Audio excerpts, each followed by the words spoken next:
Estamos em mais um episódio do nosso quadro aqui na Umbrella, em off.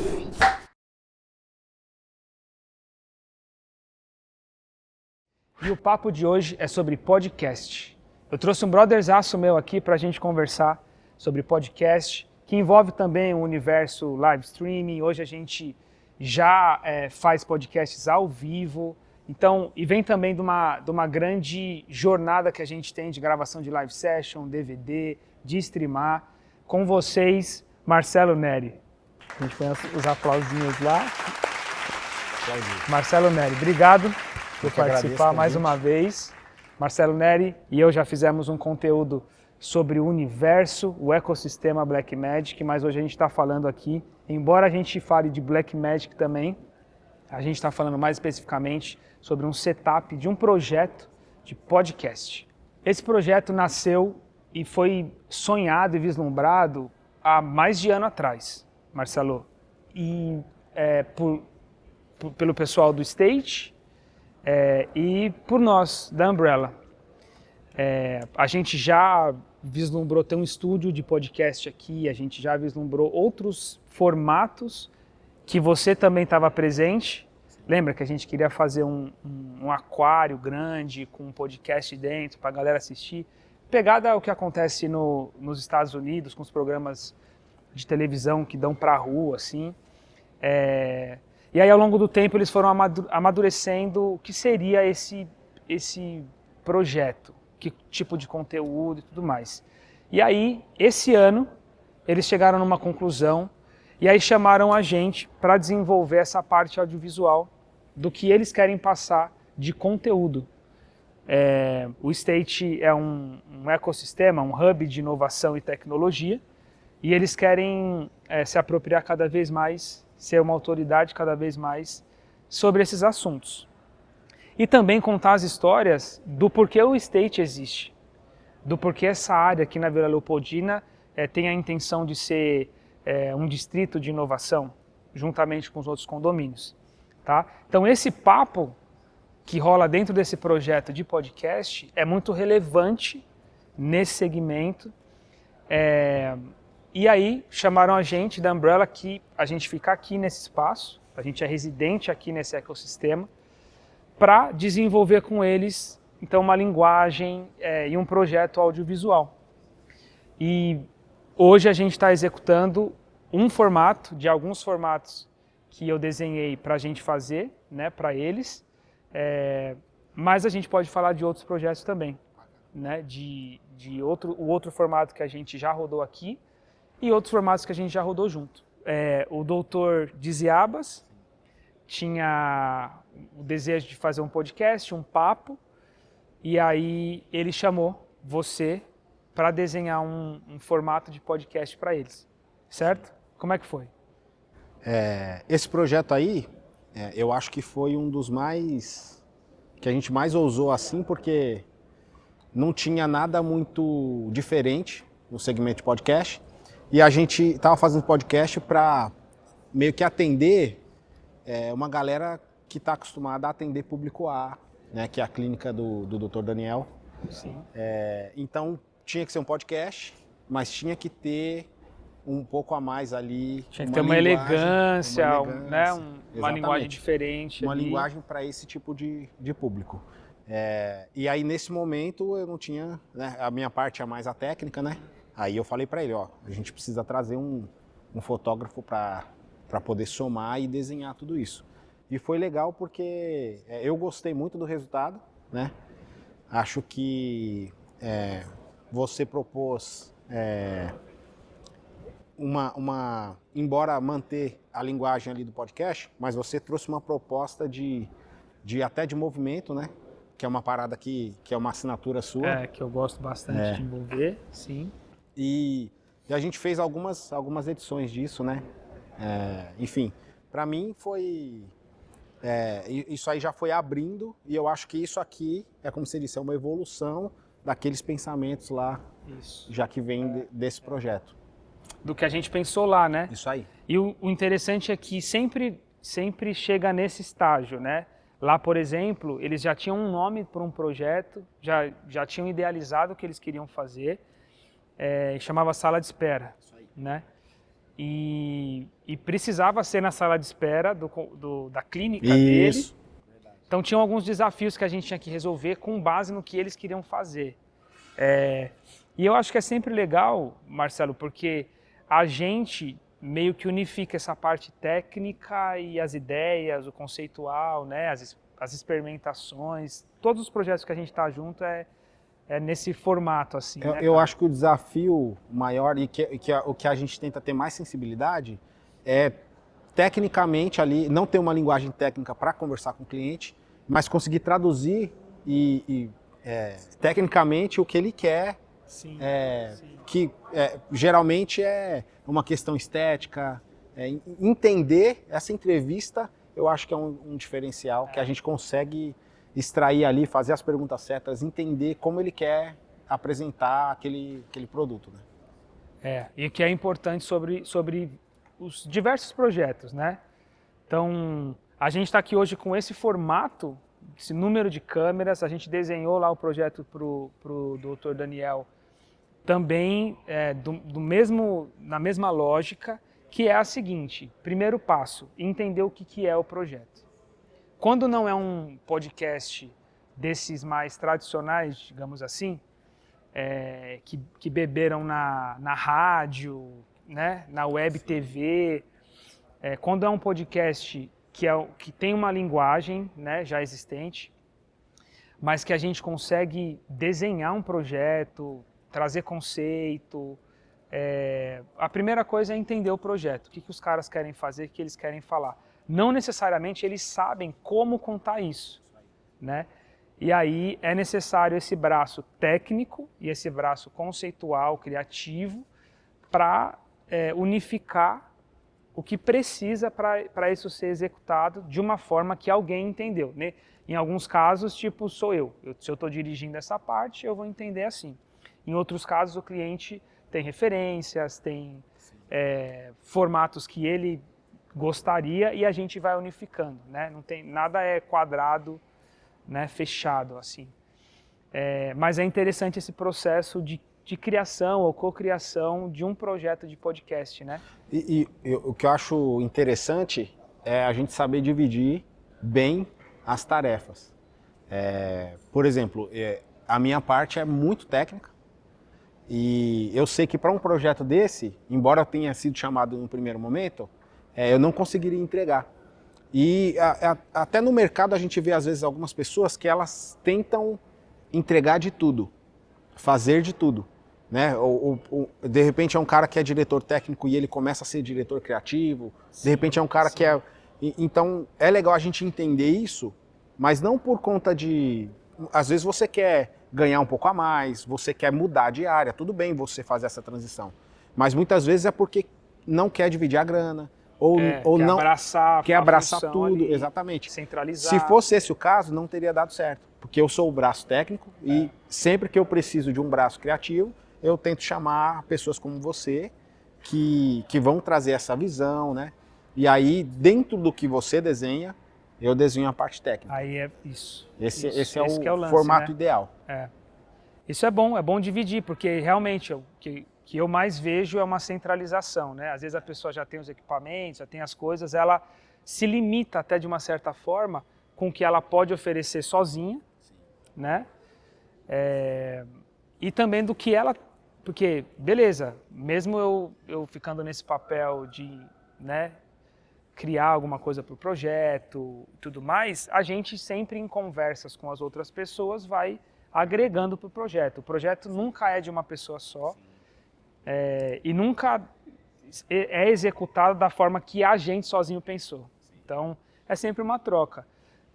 E sim, no projeto do Daniel, a gente fez o processo inverso. Você foi chamado para cuidar disso e você entendeu que precisava dessa ponta.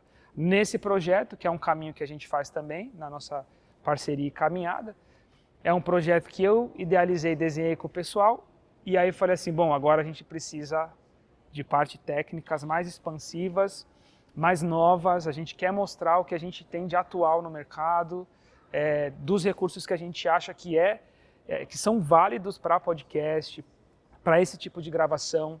Então, aí eu fui lá e contatei você para a gente desenhar isso junto, pensar isso juntos nessas soluções, né?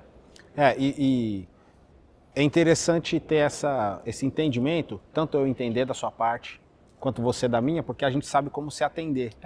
Isso Então, também é importante. Isso é importante. Não que eu não possa entender um pouco sobre técnica ou o suficiente para a gente dialogar, né? Sim. E que você também Isso. não possa entender da minha parte. Então, é importante eu entender, porque a partir daí eu vou saber desenhar o workflow, porque eu tenho que conhecer como você produz, como você pós-produz, o que dentro do que a gente vai fazer aqui vai te agilizar, tanto na produção quanto na pós-produção. Qual câmera utilizar? Hoje a gente está utilizando um setup Blackmagic, mas poderia ser FX6, ou todo um projeto de Sony. Sim.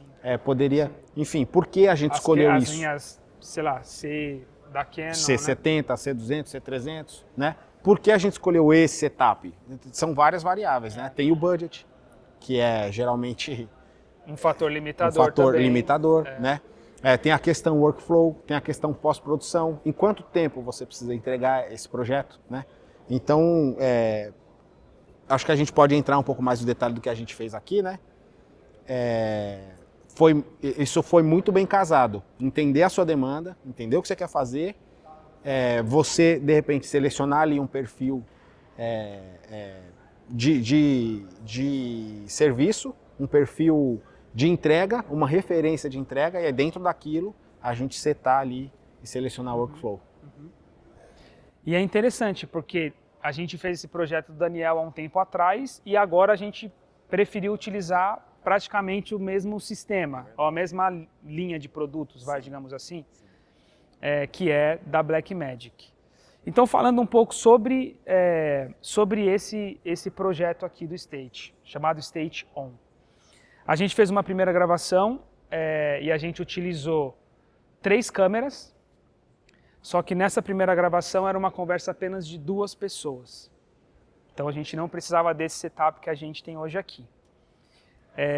E para a gente contribuir com o movimento num setup de 2 pessoas, a gente trouxe um trilho de 8 metros, um ligeirinho, né, que fez muita diferença, não só para a conversa, mas pelo que esse espaço enorme, gigante pede.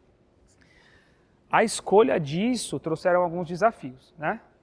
O primeiro deles foi de iluminação, porque a gente precisava ter as luzes praticamente todas distantes, né, da mesa, do lugar onde a conversa aconteceu. A segunda coisa é que se a gente inclui movimento, a gente quer ficar sem cabo para transmitir ou para conectar com a mesa, gravar, ter todo o recurso de pós-produção ali, né, de agilidade de pós. Qual a solução que nesse cenário, tirando a iluminação, porque é uma solução mais, né, da elétrica e gaffer e tal, maquinária, qual a solução que a gente tem hoje para quando a gente inclui movimento num podcast, por exemplo? Por exemplo, esse primeiro do ligeirinho.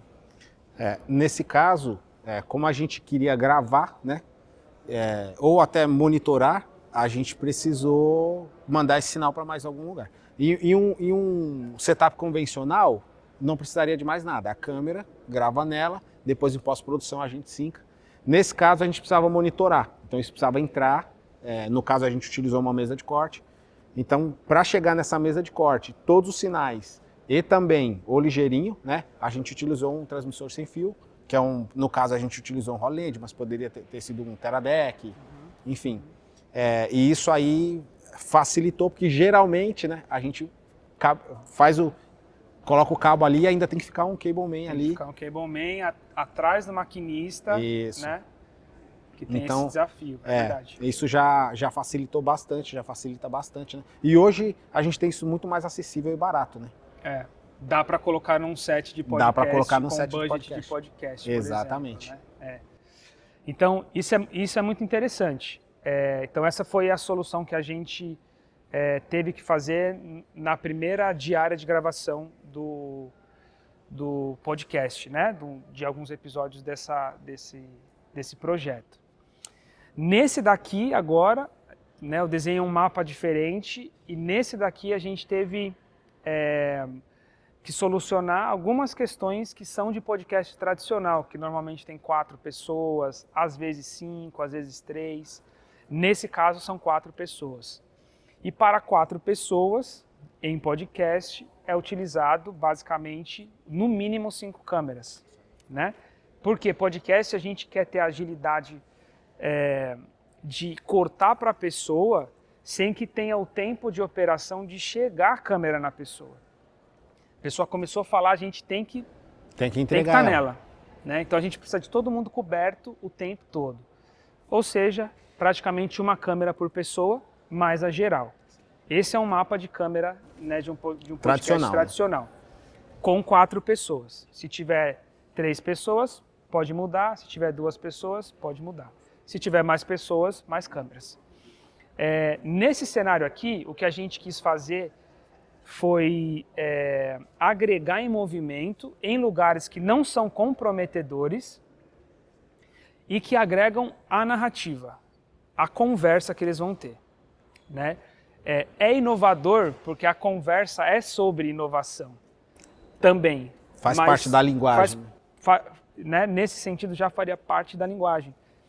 Mas na minha percepção, e a gente estava até conversando isso ontem ali enquanto comia um hambúrguer gostoso, né? Que você não comeu, né? Eu fiquei chateado com você. Não como carne. Então, que até as passagens, movimentos, não só do slide, né, de movimento de slide, mas da pan combinado com o slide, a rotação da cabeça, tudo isso, a passagem de foco, tudo isso contribui para o espectador ficar engajado, ser mais dinâmico para ele assistir, contribui para a conversa. A gente estava falando, às vezes dá para a gente usar um movimento combinado com uma passagem de foco, quando uma pessoa está terminando de perguntar e passando a bola para outra. Tudo isso é um caminho narrativo muito legal. Fora a estética, que a gente adora, né? Então, como você falou, movimento para mim é um plus assim, necessário para a narrativa, mas também esteticamente eu acho muito bonito. Nesse cenário aqui a gente decidiu trabalhar com 5 câmeras, então, que é o padrão, porque são 4 pessoas, e as 2 câmeras que serviriam apenas para uma pessoa estática, eu resolvi colocar num Dana Dolly para a gente ter mais possibilidades de takes, ela ser operada a todo momento, ou parte do momento, e ela colaborar com essa estética, né, em movimento bonita, e também ajudar a narrativa, né? Então colocamos um Dana Dolly de cada lado. Isso traz uma responsabilidade enorme, tanto para o operador quanto para o diretor de vídeo, que no caso vai acontecer daqui a pouco e você vai cortar enquanto dirige os cinegrafistas, né? E tendo essa sensibilidade, o que eu sempre falo do bom DTV, né? Ele consegue antecipar o tempo. Então, tendo essa sensibilidade de saber o que vai rolar, de cantar a bola, de preparar ali, dirigir o cinegrafista, o cinegrafista também de ter a sensibilidade, que isso torna ele mais ágil. Sim, então, sim. Isso é algo que você faz parte da sua escola, né? Que você veio do meio até musical, fazendo DVDs, e lá você desenvolveu algumas dessas corte, skills, né? Corte, e só que aí deixa muito mais complexo, né, a operação. Talvez seja até por isso que a gente não tenha nenhum podcast com formato parecido com esse, né? E eu acho que e o que também, né, a gente já conversou, é arriscado. A gente tentar ajustar uma linguagem de algo que já está pronto, respeitando, né, essa linguagem, mas ao mesmo tempo trazendo sofisticação. Não é só complexo, é arriscado. É arriscado. Esse lance de respeitar é um ponto importante. A gente, o que é a linguagem podcast, né? São essas câmeras que tem que estar o tempo todo gravando as pessoas que podem falar a qualquer momento. elas têm uma angulação que faz parte da linguagem, são sempre mais altas, elas sempre chutam mais de baixo para cima. É o plongé que a gente fala, né? Mas isso é por conta de uma necessidade. Quando você tem 4 pessoas, as 2 pessoas da frente cobrem as pessoas de trás, dependendo da angulação da câmera. Não é que precisa fazer assim porque alguém... Não, é uma decisão por conta de uma necessidade. Eu preciso enxergar 4 pessoas numa mesa. Se eu tiver numa angulação, as 2 primeiras pessoas cobrem as duas pessoas que estão atrás dela. Então parece óbvio, mas só quando a gente está pensando sobre isso. Colocar o movimento interfere nos pontos de luz, principalmente se elas não são elevadas, e interfere nessa questão da operação, que é necessário sim uma atenção não só de quem está dirigindo, mas também do operador, de começar a sacar durante a conversa com quem que está sendo falado, quem são as pessoas que estão sentadas. Então todo mundo está meio que imerso nisso para que as coisas consigam rolar, né? Sim. Da maneira que a gente está imaginando. Sim. E para a gente, nesse setup aqui, que estamos usando 3 câmeras estúdio da Blackmagic e estamos usando 2 6K Pro, porque no Dana Dolly para a gente não fazia sentido colocar estúdio. Fazia mais sentido para a gente colocar 6K Pro, ter uma estabilidade ali melhor, tanto de movimento quanto da operação, né? De onde a lente está, onde as coisas estão ali para o operador. Mas é isso. E aí, na questão de lentes, por exemplo, a gente tem uma câmera central, que a gente pode ir ilustrando aqui. A gente tem uma câmera central.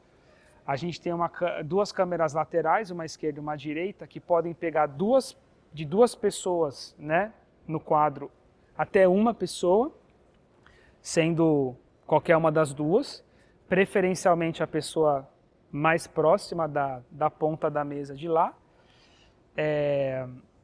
E aí as câmeras que estão no Dana Dolly, elas servem essas 2 pessoas num take mais fechado, mas com movimento, com contraplano e tudo mais. Que seria 5 câmeras, então, como eu comentei. 3 câmeras são a Blackmagic Studio, que são as câmeras fixas no tripé, e 2 câmeras são as câmeras em movimento, que a gente preferiu usar a 6K Pro do que uma câmera estúdio. Para a gente fez mais sentido a questão do movimento, da pegada, do acesso à lente ali, né, de correção e tudo mais.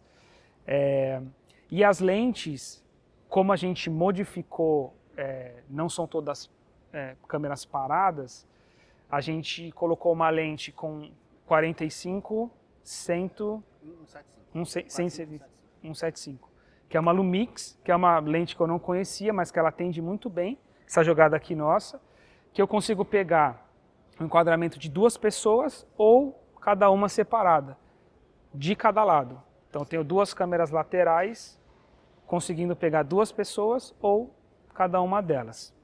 Ok.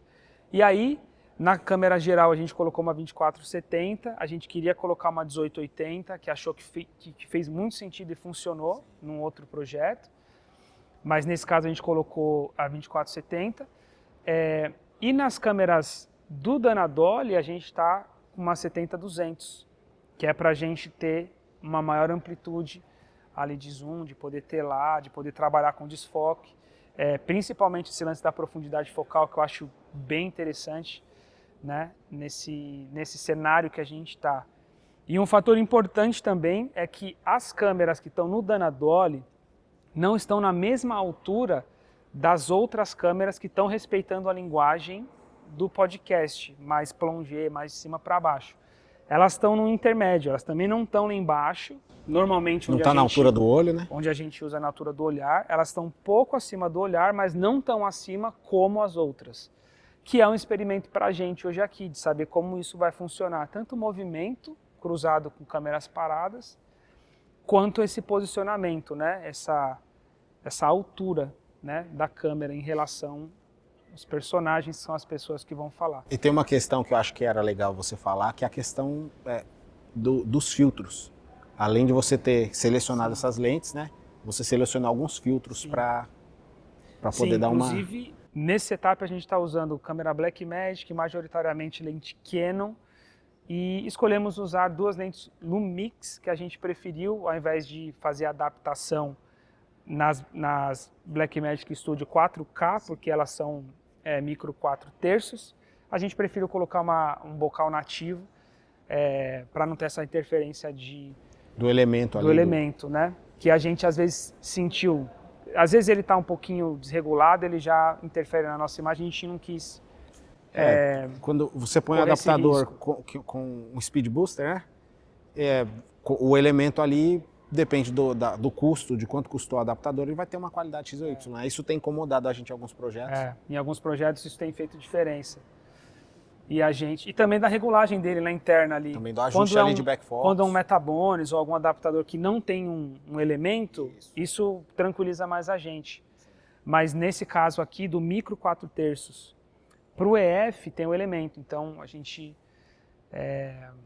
ficou mais receoso e prefiro usar uma lente Lumix ao invés de colocar tudo Sony. Os outros bocais são EF das outras câmeras.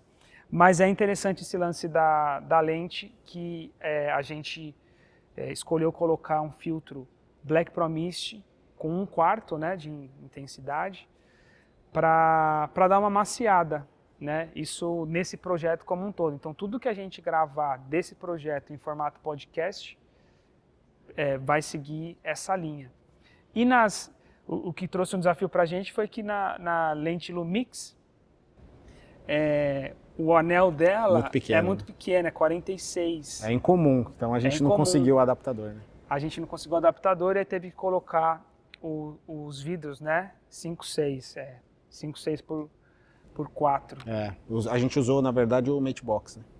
Aí teve que colocar o Matebox, colocar o vidro dentro, mas todas as lentes estão com Black Pro Mist 1/4. É isso aí. Isso, acho que isso é um dos... Que faz uma diferença legal. Faz uma diferença enorme. E aí já traz a linguagem aí mais cinema, né? Ou seja... Às vezes a pessoa assiste e não sabe o que né? Mas tem uma diferença ali de uma câmera mais dura. Sendo ela uma câmera que te entrega uma textura mais cinematográfica ou uma broadcast, por exemplo. Isso dá uma quebrada também nessa questão digital, né? Que é... Total, que incomoda muitas pessoas, né? Muitas pessoas. A pele, né? A maneira que a imagem fica é muito interessante. Fora a iluminação, né? Que a gente tá com tudo difuso. A gente colocou uma luz praticamente de teto aqui, quase que a pino, para iluminar, né, as pessoas que vão participar, que é uma luz maravilhosa. Isso vem dos comerciais de carro, que é uma luz que não gera sombra e tudo mais, reflexo. Isso é maravilhoso para a gente. Traz o desafio de ter uma distância grande, dela ser elevada, mas que deu super certo. Inclusive, a gente está com gaffer aqui, maquinista, tudo, que fizeram um trabalho nos 2 dias, né, de gravação até aqui, brilhantes, né, e resolveram também esses problemas aí ou esses desafios de iluminação. Interessante como o espaço é grande e a gente quer mostrar, até porque é um espaço sofisticado, você precisou solucionar dessa forma, tirar, posicionar a luz dessa forma também, como você mencionou, e a equipe é enorme. É um podcast, mas a equipe é enorme. Exatamente. Normalmente a gente entra em estúdios de podcast, uma pessoa. Uma pessoa opera ali. Tudo. Já está instalado, claro, é um estúdio, mas aqui a equipe é consideravelmente... A gente está em quê? 3, 4, 5, 6, 7, 8, 9, umas 10, 11 pessoas. É isso aí. Para rodar um podcast aqui com 4 microfoninhos. Mas isso não é só por conta desse set. Eu acho que é uma característica das suas produções, ter muito cuidado com tudo. Então, todo setor tem um responsável. Então, você tem o áudio, tem alguém que opera, alguém que presta atenção, alguém que grava, né? E até por conta da entrega, porque isso tem que ser muito bem entregue. Do cuidado, né? O microfone, né? Como tem várias coisas, é importante que cada cada departamento, Isso assim, aí. né? Seja bem cuidado. É isso aí. Isso faz também a gente trabalhar mais tranquilamente e entregar muito mais, né? E cada um vai se preocupando com o seu, né? Me fala uma coisa, falando em se preocupar, e áudio de podcast, cara? Como é que é um setup hoje muito confortável, profissional? Que maneira que é? A gente está fazendo aqui de uma maneira muito, muito boa. Não é muito convencional também. Talvez nos estúdios eles usem... podcast assim. Tem a galera que usa um Zoom, H4, H8, H5, e tudo bem, entra os microfones ali, você vai gravar e depois você vai pós-produzir. Minha formação é de operação de áudio, então eu gosto muito de colocar uma mesa de som ali. Então quando eu fui passar a lista aqui do que você ia usar, eu fiz dentro da realidade do que eu estou acostumado. Então eu utilizei um mixer, no caso é a Rodecaster Pro 2. É um mixer totalmente otimizado para podcast. Então você consegue fazer um podcast ao vivo, soltar trilha e tal. Você consegue selecionar processamentos específicos de broadcast e que já vem até com os processamentos meio que prontos, que são muito bons, muito bem desenhados. Então isso possibilita que, muito provavelmente, o áudio que a gente fez aqui não vai precisar de pós-produção, praticamente. A não ser que tenha algum ruído de elétrica, sim. Provavelmente você vai poder usar. E a qualidade dele vai estar superior, né, pelo cuidado, né, do ajuste, né, e até da operação, vai estar superior até do que a maior parte dos podcasts, que eles conectam os 4 microfones ali. Geralmente é o cara que ele opera VMix, ele opera as PTZs, as câmeras robóticas, ele opera o áudio. Então, a exigência de que ele saiba muito sobre tudo, não tá ali, não contrata um cara por isso. Um especialista. Exatamente. Ou uma especialista por cada área, né? E monitorando cada área, né? Exatamente. Pode passar. Tá prestando atenção no vídeo, que a câmera desenquadrou, e de repente o áudio passou um negócio e o cara não percebeu. E tudo bem também, porque faz parte, né? Mas como a gente gosta de fazer tudo muito bem certinho, esse setup é um setup que funciona muito bem. Tá bem seguro, né? Tá bem seguro. Os microfones são Shure, né? SM7, né? Isso, SM7B, que é padrão. A gente tem opcionais, até mesmo na locadora lá. Você também tem os Rode, PodMic Rode. São bons microfones, estaticamente são bonitos também. Mas o som desse microfone, além de ser standard, né, ser padrão, né, ele é muito, muito superior. E até quem diga, pô, mas tanto faz, você colocar um SM58, qualquer microfone ali... Vai resolver. Vai resolver, tanto faz. Mas aí vai depender realmente do resultado que você quer, do que você quer distribuir, né? A gente, de fato, aqui, a gente tá colocando tudo muito premium, assim. Claro, poderiam ser outras câmeras melhores, até microfones melhores, fugirem um pouquinho da estética. Não é que isso daqui é o melhor que pode ser feito ou oferecido, né? Mas dentro do que a gente imagina, esse é um setup muito bom, né? E essa é uma forma muito boa de solucionar. A parte do áudio é o meu xodó, né? Então a gente tenta caprichar bem aqui. Sim. Provavelmente vai ficar muito bom. Maravilha, maravilha. Comentando sobre a parte de iluminação que eu esqueci de, né, especificar, a gente está utilizando um Aputure 600 para fazer essa luz de teto, e a gente quis complementar, além de fazer um contrinho, um recorte aqui atrás das pessoas, né, a gente também quis chegar uma luz de frente, bem fraquinha mesmo, nas pessoas que estão de frente para elas, né? Então a gente está usando o Amaran 200X. Esse lugar é muito bem iluminado, a gente tem praticamente metade do teto vidro, né, e entra a luz natural.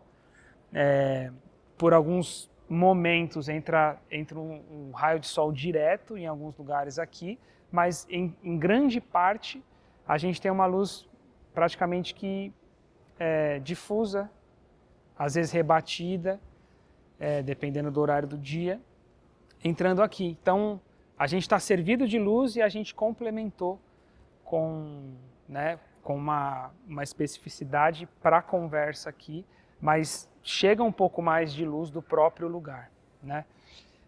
Que é uma luz muito boa também. Ajuda muito a gente para iluminar, por exemplo, esse cenário que é gigantesco. A gente mesmo tem uma luz aqui, né, pra gente. Agora a gente está sem luz frontal, por exemplo. Está sem luz frontal. É só a luz do ambiente, Só que é muito boa. Tem uma luz que está fazendo um contra praticamente em você, uma lateral, e para mim até que está chegando um frontalzinho quando eu estou virado para lá. Para cá não. Mas você vê, é uma solução que já é premium dentro desse segmento, que não é barato, né? Que tem que envolver várias pessoas em operação, em montagem, em execução, mas que ainda não é a linha do cinema, não é uma linha high-end, que é o que a gente fala, que também daria para fazer. Então, Marcelão, vale a pena falar para os nossos colegas aqui que aqui a gente está num lugar favorável, em alguns sentidos, de espaço, de luz, de equipamento, a gente tornou isso favorável, né? Para entregar e colocar na prateleira, talvez, produtos que não são comuns e que, de fato, não cabem também em todos os projetos, né? É um produto específico, que é o que a gente gosta de fazer e apresentar né, para os nossos clientes, enfim, e até nossos colegas aí de área. Cara, dado isso, eu acho que com essas imagens, mostrando esse projeto, o que dá para realmente compartilhar com esse nosso universo, que esse é o intuito da gente mostrar essas coisas, é que quando a gente faz com o mesmo recurso um Ctrl+C, Ctrl+V do que é feito e apresentado para a gente se torna um fator limitador para projetos que outros clientes precisam. E eu acho que está no nosso papel, né, a partir do nosso conhecimento, de saber de tanto recurso que a gente tem hoje, mais acessível, com muita qualidade, é o nosso papel oferecer.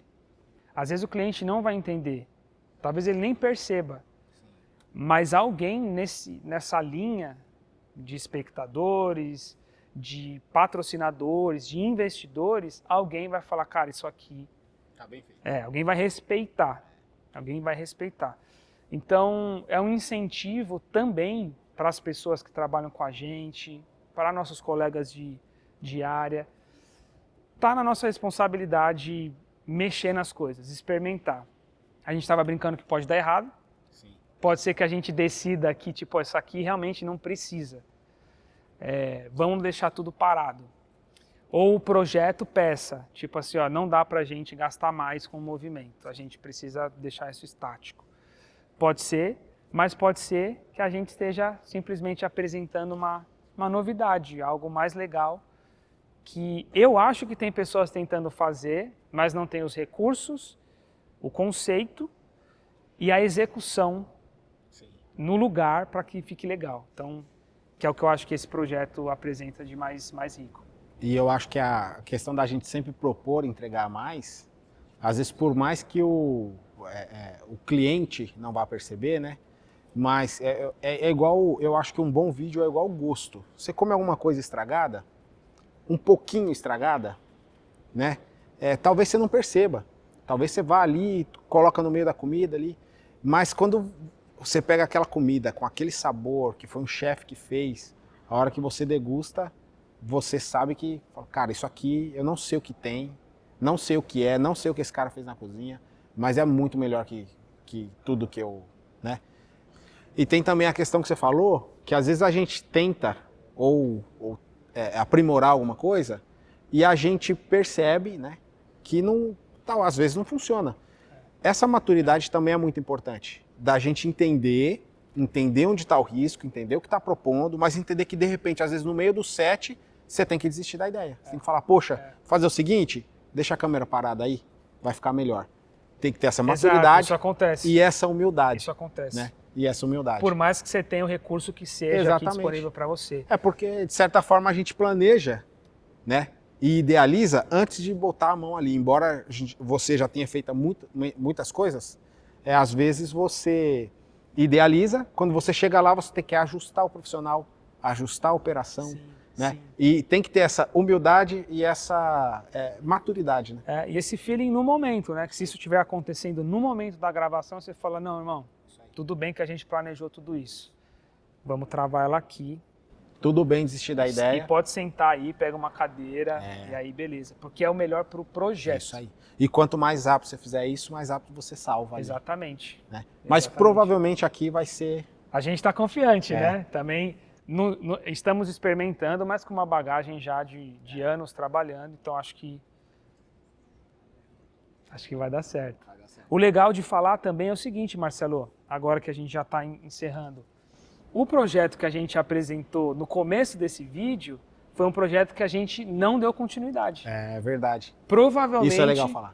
Porque a gente mostrou para eles algo que talvez era muito para aquele momento. Né? A gente superou, esticou muito o elástico e quando a gente percebeu que eles falaram para a gente, na verdade, eles precisavam de algo mais simples. E aí vem também o nosso posicionamento. A gente que entende tudo isso, que proporciona tudo isso, deve fazer algo mais simples, porque o cliente quer ou porque ele pede. A gente consegue se compactar hoje para fazer um algo podcast tão simples, né? Tão simples, tipo pegar eu sozinho, operar áudio, vídeo, montar, tal, ficar monitorando. Será que isso faz sentido hoje para a gente? Ou a gente sai de campo mesmo. Sai de campo e deixa as pessoas que fazem isso, porque também existe uma experiência disso, né? De você ser muito outro mercado. Multidisciplinado ali para poder estar com atenção em tudo. A gente tem colegas assim, inclusive, que são muito bons nisso. Muito bons. Mas é uma questão também de posicionamento. Quando me falam de podcast, eu não penso podcast tradicional, porque é praticamente um dever que eu carrego de pegar essa bagagem e colocar coisas novas. Às vezes nem é tão disruptivo, né? Mas tem a sua originalidade. E muita atenção em todos os setores. Muita atenção. Mas isso é algo interessante, que quando você passa uma lista para uma produção sua, às vezes chega a lista para mim e fala, é a lista de um podcast, mas é do Luke. já não faz sentido, porque se passar lá, os caras, como assim? Então não é então que muda podcast tudo. É esse? Né? Muda tudo. A gente fala podcast porque é uma linguagem, mas se você olhar para cá, nós estamos numa cena de, sei lá, de filme, vai. Tá. Realmente, às vezes até brinco com você, falo, poxa, cara, era só um podcast, cara. Bota 3, 4, 5 PTZ e acabou, né? Acabou. E tipo, só eu e você, vamos lá, resolve, tem tempo de conversar. Mas a gente passou dessa fase também, né? Da gente ter que resolver tudo sozinho. A gente fez isso. Fizemos, bastante tempo. Fizemos, é legal, mas hoje, enfim... A gente sabe que é doloroso também, né? A gente vai caminhando e não quer dizer nem que é melhor nem que é pior, mas a gente tá em outro momento agora. É verdade. E que bom, né? Tamo junto ainda. Que bom. Muito bom. E a gente tem tido a experiência de conversar com uma galera mais nova, de ver as necessidades, o perfil dessa galera que está envolvida em podcasts. Por exemplo, no Flow lá que a gente foi, tem um outro vídeo que a gente comenta aqui sobre mais ou menos um projeto, né, que Marcelo está desenhando para o Flow. No momento desse vídeo aqui, provavelmente já estaremos rodando esse projeto, se tudo der certo, eles gostarem. Mas o grande fato é que existem dores nesse meio que a gente conhece os equipamentos, a gente conhece os formatos, conhece outras soluções de outros segmentos para trazer para cá. Isso se torna impossível voltar para trás, entendeu? Então, acho que esse é um dos motivos que a gente acaba inventando essa história toda. E eu escutei bastante já na vida. Cara, você inventa muita coisa, tipo, inventa muita moda, né? E de fato é verdade, cara. Eu tenho um desejo de sempre explorar coisas novas. Embora a gente não crie nada novo, eu acho que existe uma certa originalidade nas coisas que a gente faz. E por falar em originalidade, acho que a gente vai começar daqui a pouco. Vamos ter que rodar, né? Vamos ter que rodar. Então vamos nessa. Vamos nessa. Valeu.